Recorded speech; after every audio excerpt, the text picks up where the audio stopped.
Hey, salut à tous et bienvenue dans une nouvelle vidéo. Aujourd'hui, on va créer les effets dont on a besoin pour notre série The Flash. C'est parti! Avant toute chose, vous aurez besoin de ressources, vous pouvez les télécharger en description et sachez que j'ai également ouvert mon serveur Discord, donc n'hésitez pas à aller faire un tour. Une fois que c'est fait, moi j'ai créé mon petit dossier avec les sons, le modèle 3D et la texture dont on a besoin. Ce qu'on va pouvoir faire, ça va être de modifier notre matériau ici, voilà, comme ceci. Et ce qu'on va faire, c'est qu'on va prendre notre texture ici et on va la déposer. Quand on va faire ça, on peut le supprimer et ici on va pouvoir prendre dans le canal rouge un one minus, comme ceci, le mettre en surface, c'est parfait, ici additive en two side et le relier directement en réfraction. Réfraction va être ici et ceci va être en opacité. Voilà, par défaut, vous voyez que ce n'est pas coché et c'est normal, on va devoir taper réfraction et voilà, la méthode de réfraction, on va la mettre en indice de réfraction, index refraction, et voilà, bizarrement, boum, comme par magie, tout fonctionne bien. Donc on a notre premier shockwave, le matériau qui a été édité. On va pouvoir revenir ici, et ce qu'on va faire, c'est qu'on va créer notre particule, le shockwave. Donc clic droit, Niagara System, nouveau, et on va prendre un vide, un empty. Finish, et ça va être notre Niagara System, shockwave.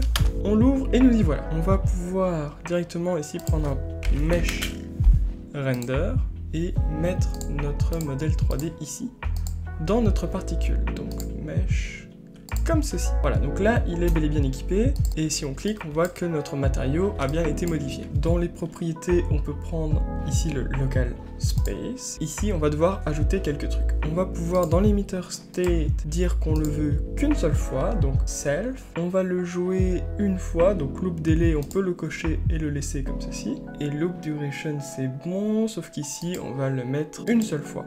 En faisant ça, la particule va se jouer une seule fois. Maintenant, on va faire apparaître le nombre de particules. Alors, on pourrait utiliser un spawn rate, sauf qu'on va procéder différemment, on va faire un spawn burst instantaneous. Et on va le mettre à 1. On a juste besoin que d'un seul, comme vous le voyez ici. Dans le particle spawn, on va pouvoir modifier le lifetime en le mettant en 0,5, 0,75, comme ceci. Vous voyez juste que maintenant, il pop et dépop. Voilà. Bon, c'est pas le plus efficace, c'est pas le plus fou si on veut faire un bel effet. Dans le mesh scale mode, on va le mettre en uniforme et on va le mettre en 0,5. Voilà, ça va être un peu plus petit et c'est bon comme ça. Et ensuite, on va aller dans le particle state ici, ajouter un scale mesh size. Voilà, et une fois que c'est fait, on va pouvoir prendre ici et prendre une curve. Donc vector form curve, comme ceci, et on va pouvoir le mettre tous les trois directement, en d'autres termes, à 0, 0. Donc ici 0 slash 0, voilà. Et ceci, l'autre triangle, enfin ouais, l'autre c'est un triangle, oui, va se mettre quant à lui à 1 et à 3. Et voilà, directement, vous voyez qu'on a notre effet de shockwave qui apparaît. On peut supprimer le sprite render. Et voilà, on a notre effet de shockwave et ça fera l'affaire. On compile, on sauvegarde et on peut fermer cet effet. Voilà l'effet qui va apparaître quand on va faire un sprint ou alors un boost. La prochaine étape va être de s'occuper de nos éclairs. On va pouvoir créer un nouveau matériau qu'on va nommer M Lightning, comme ceci. On double-clique et on l'ouvre. On va prendre un panner et ce panner, on va le mettre à 0,0202, comme ceci. On va prendre un append many vector, append many vector ici, et une constante qu'on va laisser à 0. On va prendre notre effet de bruit, étant donné qu'on n'a pas besoin de texture, il faut quand même quelque chose pour dessiner un petit design, et bah le bruit va faire cet effet de design. On va pouvoir le placer à 2 ici, et le mettre à 5 ici. 0, 1, moins 0,1 et 0,1. Voilà. Une fois que c'est fait, on va pouvoir prendre un add et une texture coordinate. Voilà. Et ensuite, on va prendre generate band. Cette fonction-là est une fonction qui va nous permettre de générer des bandes de manière procédurale. Et on va concrètement lui dire qu'on veut une sharpness 1. Voilà, je le mets en base color pour ceux qui veulent un peu voir à quoi ça ressemble. Et une constante de nouveau avec une épaisseur de 0,01, comme ceci. Et en fait, ce qu'on a fait là, ça veut dire qu'on va déplacer notre bande avec une vitesse de 0,2 en utilisant les coordonnées d'une texture. Et ces coordonnées et cette bande vont être modifiées par l'effet de bruit. L'effet de bruit, en gros, c'est donc ce qu'on voit ici. On va ajouter cet effet de bruit à notre bande qu'on voit donc ici, en la reliant directement à l'input coordinate. Voilà.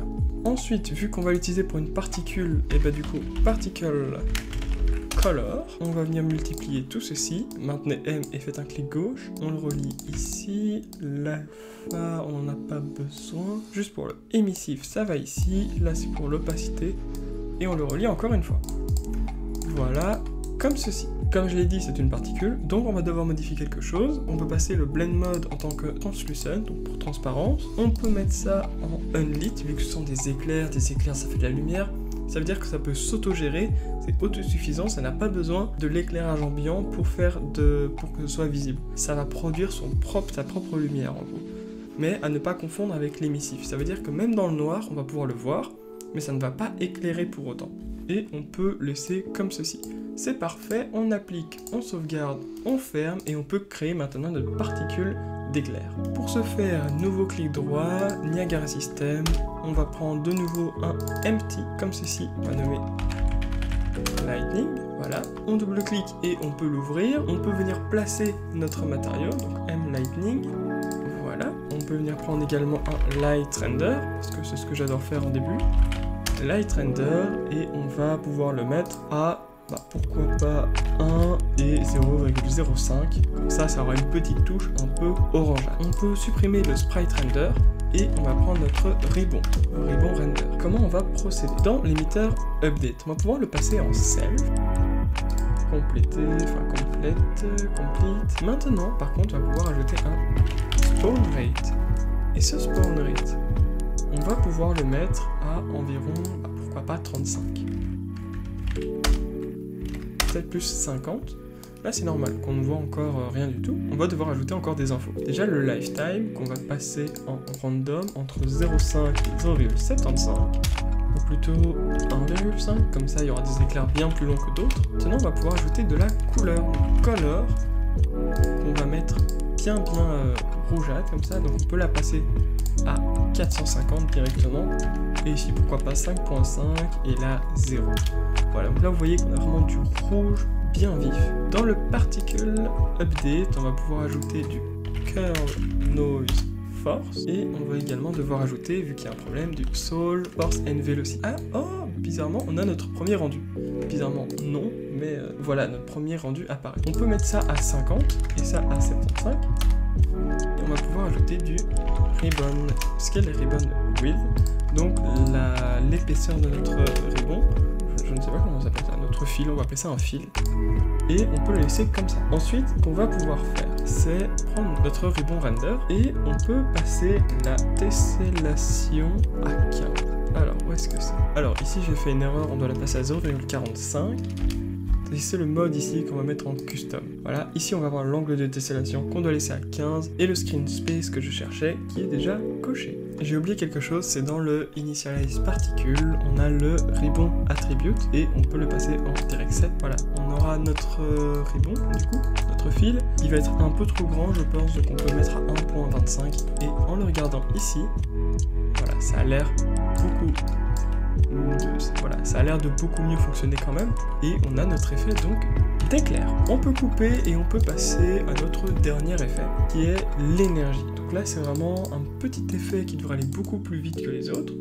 Il n'y a pas besoin de préparation, ça va être clic droit, on double-clic, empty, finish, Niagara System, et ça va être énergie, comme ceci. Et en quoi ça consiste? En gros, on va prendre un spawn rate directement, spawn rate, dans le émetteur spawn, spawn rate, qu'on va fixer ici, voilà, et on va directement le passer à 500. 500 c'est beaucoup, mais vous allez voir, ça va vraiment être très léger quand même, parce que on va devoir aller dans le particle spawn et prendre un initialize mesh reproduction sprite, comme ceci. Là actuellement il se passe rien, c'est normal, c'est parce qu'on n'a pas prévu de preview. Et la preview, moi j'utilise le SK Mani, le SKM Mani. Et voilà, boum, on a notre mannequin. Donc là, ça fonctionne déjà un petit peu mieux que rien du tout. Ce qu'on va faire, ça va être de prendre la couleur. Alors on peut fixer ici, voilà. Et donc on va prendre une couleur, comme ceci. Et cette couleur, on va mettre la même chose que tantôt, donc c'était 450, 0,5 et 0. Voilà. Sauf que on ne va pas faire que ça, on va également pouvoir prendre un light rendering en le mettant également à 1, 0,05, 0. Maintenant, quand on placera donc notre NS Energy, ça va, voilà, vous voyez, éclairer les murs et tout. Bon, juste, c'est beaucoup trop gros comme particule et c'est beaucoup trop puissant, beaucoup trop lumineux. Donc, on va peut-être quand même réduire ça à, pourquoi pas 150, que ce soit juste un petit effet supplémentaire qui ne manquera pas si on l'enlève, mais aura son petit ajout inconscient dans l'esprit des gens. Si, on l'ajoute fatalement. Donc, emitter update, emitter spawn, non. Le particle spawn, et on va pouvoir modifier sa taille. Déjà, le lifetime, il est ici en random, et là, on peut le mettre à 0,15 et 0,3. Comme vous voyez, du coup, ça pétille vraiment beaucoup. Et on va pouvoir modifier les particules et les sprites. Pourquoi pas les mettre du coup en random uniforme, en les faisant passer par exemple à 1, et pourquoi pas 3, comme ceci. Ça me semble un peu mieux, du coup on voit quand même un peu moins bien, donc peut-être du 200. Voilà, là on a tous nos effets qui sont opérationnels. Alors je sais que sur le trailer que je vous ai montré, j'avais montré Flash qui tapait des éclairs sur le sol et tout. Tout ça, ce sera un tutoriel à part entière à la fin de la série, si jamais j'avoue avoir le courage de le faire, parce que il est un petit peu complexe à faire, et j'avoue que j'ai jamais fait un tutoriel sur les effets spéciaux aussi complexes que ça, donc on verra bien. En tout cas, pour l'instant, on a fait nos effets, c'est tout pour le premier épisode. Je vous retrouve la semaine prochaine pour la suite du tuto. À la prochaine, ciao tout le monde.